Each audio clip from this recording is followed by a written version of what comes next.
As someone who is a terminally online artist in the mid-20 teens, it's impossible for my art not to be influenced by anime in some way, shape, or form.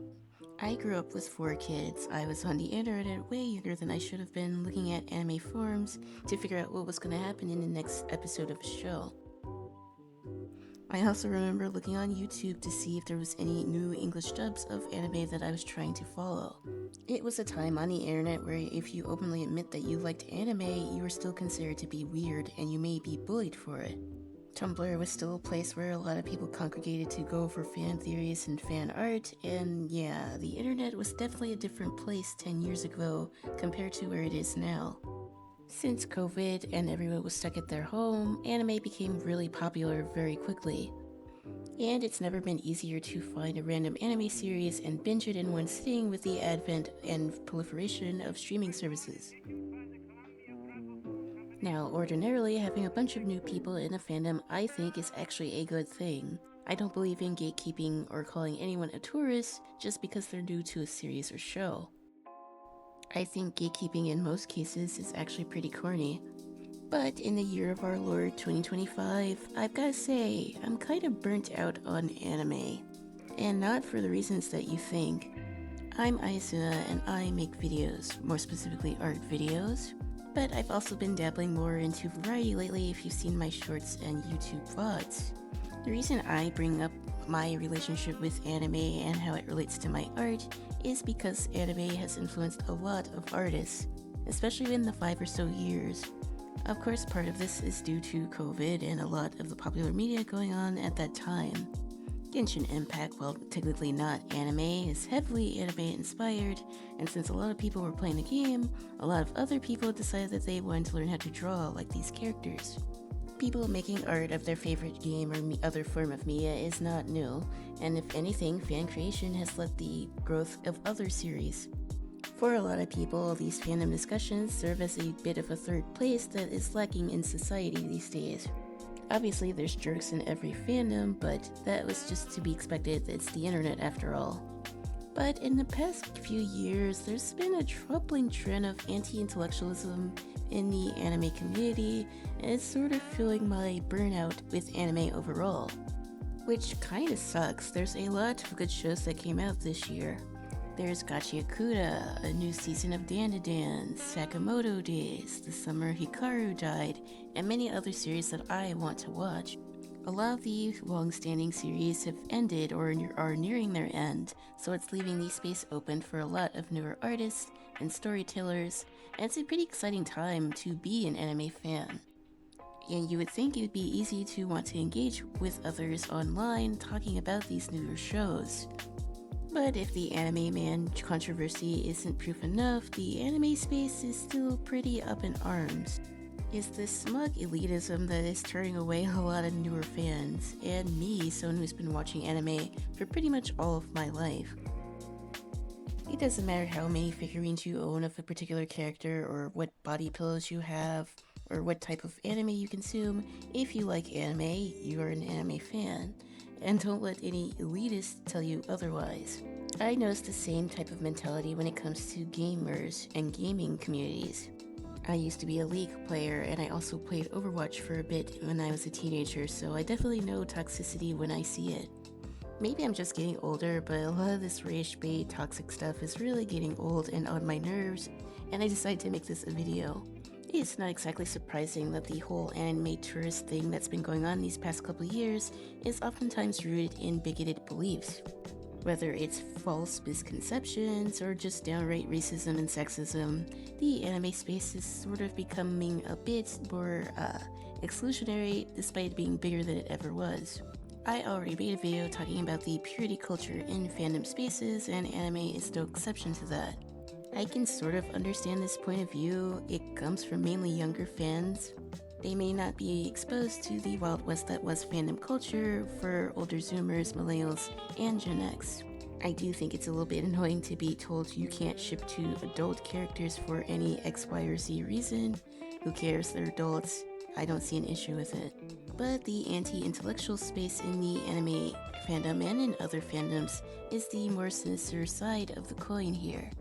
Unlike an annoying teenager on TikTok or Instagram, This anime tourist stuff leads to people actually being harassed. And for whatever reason, it's usually the minorities, whether it's women or people of color, in the fandom spaces that have to deal with the brunt of the fallout here. Whether it's artists choosing to draw favorite characters in a different skin tone, or people of a different race cosplaying characters that don't resemble them, they have to deal with a ton of comments telling them that what they're doing is woke, DEI, and that they're an anime tourist. I'm talking about grown-up people harassing teenagers on Twitter just because they decide to draw their favorite anime waifu with a darker skin tone. And these are the same people that often go on to say that, hey, anime is not political. Or that this highly political show talking about war and freedom and slavery isn't that deep. But let their waifu not have big melons or high-pitched voice, then everyone has to hear about it till the end of time.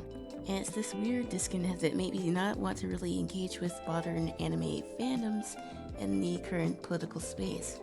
And yes, in the year 2025, anime is inherently political. And that has been the case ever since its inception as a medium.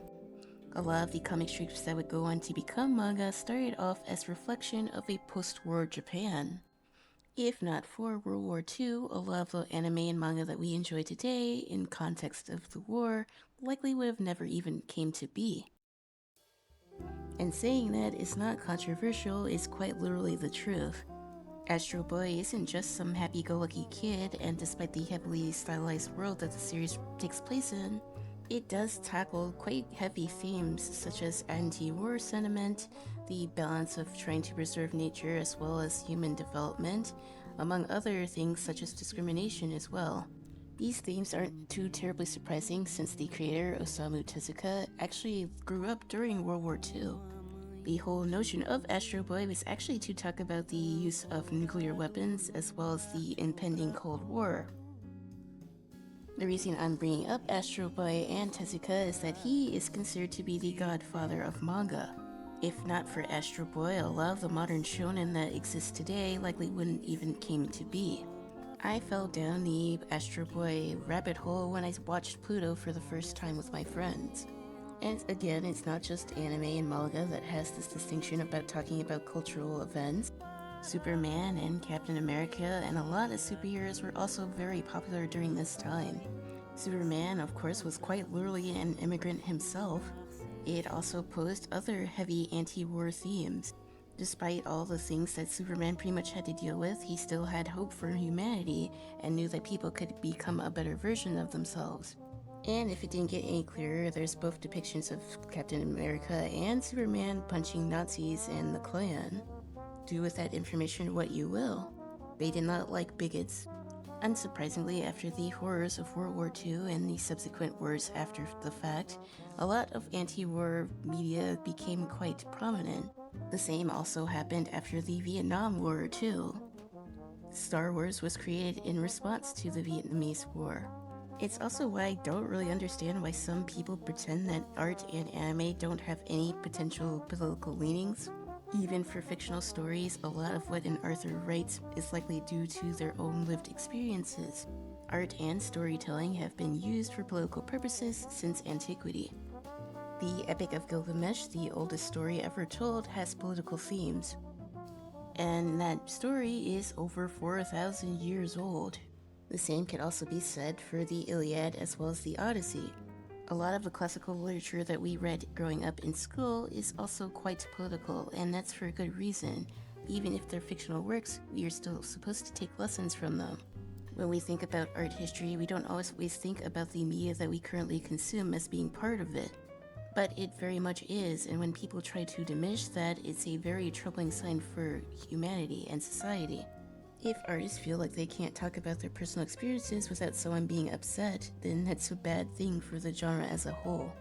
Going back to the whole World War II as well as the Vietnam situation, it's not exactly surprising that a lot of anti-war media popped up in wake of these conflicts. If I were a betting person, I wouldn't exactly be surprised if we saw more anti-war media after the Palestinian genocide. And yes, what happened is a genocide, and I don't feel bad for saying it. Again, it's very much the truth. There's no good thing that will come from starving innocent children. It's baffling that people will see what's going on in real life and then go watch Andor or One Piece and not put the two together. We're not supposed to idolize the world government as well as the empire. It's very dangerous to suggest that you should separate art from reality in the context of which we live in. Now, of course, it's important to recognize bias, and of course, every person has their own biases. But it's important to be able to critically think about the media that we consume, both fiction and non-fiction. That applies to anime, manga, and yes, video games as well. It gives us a moment to reflect on our own lives and experiences. It's so easy to blame another group for your own misfortune than to do the work and self-reflect on yourself. This was a problem that I had when I was younger, and it didn't help me to continue to be that way, so I had to do the work myself to reflect. I know I have a long way to go, and I'm definitely not perfect, nor have I claimed to be. But understanding these stories and seeing the common themes in their lives, as well as mine, helped me along the way. Another one of my most favorite manga series of all time, Berserk, deals with trauma and how to move on from it. For a lot of reasons, Casca is my favorite character in the series, and seeing the resilience she had to deal with and everything that happened to her that she totally didn't deserve makes me get a greater appreciation for her every time I reread the series. So whenever I see someone do a cosplay or fan art of Casca and I see that stupid comment saying that she deserved it or that she liked it, it makes me want to pull my hair out.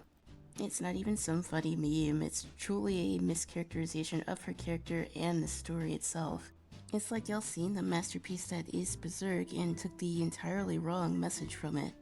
You can understand Griffith as a character, but you definitely shouldn't be idolizing him. If you've seen the series, you likely know what I'm talking about, and I don't really want to spoil too much here. And all of that to pretty much say is that I don't really like the whole gatekeeping aspect of anime. And I also don't like fans who say that these shows exist in a vacuum and don't consider the effort or even the context in which these stories came to be. These series don't exist in a vacuum, and neither do the writers that come up with them. Chainsaw Man is also quite political in the sense that it mainly deals with the main character being constantly exploited by the people who are supposed to be in power. The same author also made Look Back, which deals with self-expression, which in itself is inherently political, and deals with his own ideas of his own creative journey. I could list a billion reasons as to why it's stupid not to consider art or manga in general to be political. It's a narrow view in the world, and it keeps us from being able to understand other topics. People say that anime isn't political, but then be the same ones on Twitter having their favorite waifu wear a swastika. I mean, be for real, if you're gonna parrot these beliefs, at least be straightforward about them. Don't pretend that you're some high and mighty authority on what should or shouldn't be talked about in discourse. I'm not against talking about darker themes, but at least come to the situation with good faith. I mean, again, there's a huge reason as to why every time something happens in a particular anime community, it's usually people of color, women, and other minorities that deal with the brunt of the fallout. I don't think most of these mangakas that I talked about in this particular video would want to know that their fandom is trying to exclude certain people from reading. I think it's just mad corny when people do this and try to grandstand and virtue signal while trying to criticize anyone who has a differing opinion. Characters have and will always be used in the context of pushing a narrative. It has been done for thousands of years, and it will continue to be as long as humanity exists. Some of these creators that are pushing this narrative are being financially incentivized to do so. Again, it's the goal for a lot of these corporations to belittle artists and devalue them to the point where they quit. Here's a reason why this is happening: it's to weaken civil discord, and it stifles creativity. Why do you think a lot of these creators are pushing AI these days? Which is funny because a lot of these creators probably wouldn't be where they were if it weren't for artists. You can't exactly have your cake and eat it too in this regard. I'm not saying that every person who watches One Piece has to analyze every frame for some sort of hidden meaning, and I'm sure there's fans that do that. It is important to be able to break down and critically think about the themes in our show. That's why we study from fiction stories in school. They help us critically think, they allow us to empathize with other people. It allows us to learn about different cultures and backgrounds, and why it's important to adopt some sort of beliefs in our lives. Mangas like Berserk and Vagabond do a lot in way of talking about different philosophies. So to talk about these shows or manga series as if they don't have some sort of meaning, or at least have a way of criticizing current society, it's just very misleading. You could even look towards religion as proof of that. People are guided by strong symbolism and messaging, and that hasn't changed in thousands of years and likely won't change in the future. But that's pretty much all I wanted to talk about in this video. I hate it when anime fans don't consider the greater context in which these shows exist, then try to gatekeep people who do want to talk about these issues. You aren't exactly doing the author any favors by doing this. We should be able to have civil discussions about the broader context and themes in the media that we enjoy, and it shouldn't be seen as an attack on someone's character. A lot of the reasons that we even read in the first place is to learn, and learning is obviously quite powerful. I just hate the whole anti-intellectual rush and the capitulation to such cynical viewpoints. Art and, by extension, anime have been used to show a lot of different themes, many of which are quite political, whether it's talking about slavery, war, bigotry, and other types of ills in our society. It's not exactly surprising as to why people might attach themselves to certain characters based on what's going on in their lives. Some might use them as motivation. I know plenty of guys that were inspired by Dragon Ball Z characters to start working out. And we can take this a step further in combating injustices that we see in our lives. I mean, there's a reason why a lot of young people who are protesting are waving around the One Piece flag. It's a symbol of rebellion against an oppressive government. Just like Astro Boy and Superman or even Goku, Luffy gives people hope. And that's probably a reason that inspires people to want to take action to begin with. To say that we shouldn't use art in a political sense or that characters don't represent any particular political leanings is just misleading, without taking into context the source materials in which they came from. A lot of authors and artists use their work to talk about self-reflection as well as some of the ideas that they've had growing up. So who are you to tell them that their own experiences don't matter or that there's no place for them? It just negates all the work that the artist did to come up with these stories and characters. It devalues creativity and limits our own critical thinking when we don't analyze our favorite media. Now, I'm not saying that you have to analyze every single frame of One Piece to understand everything going on, but it should be pretty obvious that Luffy and the Straw Hat Gang aren't exactly a fan of the government, and they won't really want to sit by while they see someone being clearly mistreated. And saying that again should not be a controversial statement, but I think that's gonna be the end of this video, and if you liked this, don't hesitate to subscribe and follow me on my other socials. But yeah, sorry for another ranty video. I just had to get this out on my chest. I'm tired of this anti-intellectual argument about art and anime. Not everything is mindless action, nor should it be. There's a lot of good stories that are being missed because of people's biases. Not only that, it just limits our own critical thinking if we're not able to break down what we see. Fiction or not, it's a very important skill, and if people aren't taught to do it, it's just going to lead to more mob mentality, and people won't be able to read or think or communicate. It's just as bad as the censorship conversation I had a few weeks back. If we're not being able to reflect on what we see, then how will we be able to move forward?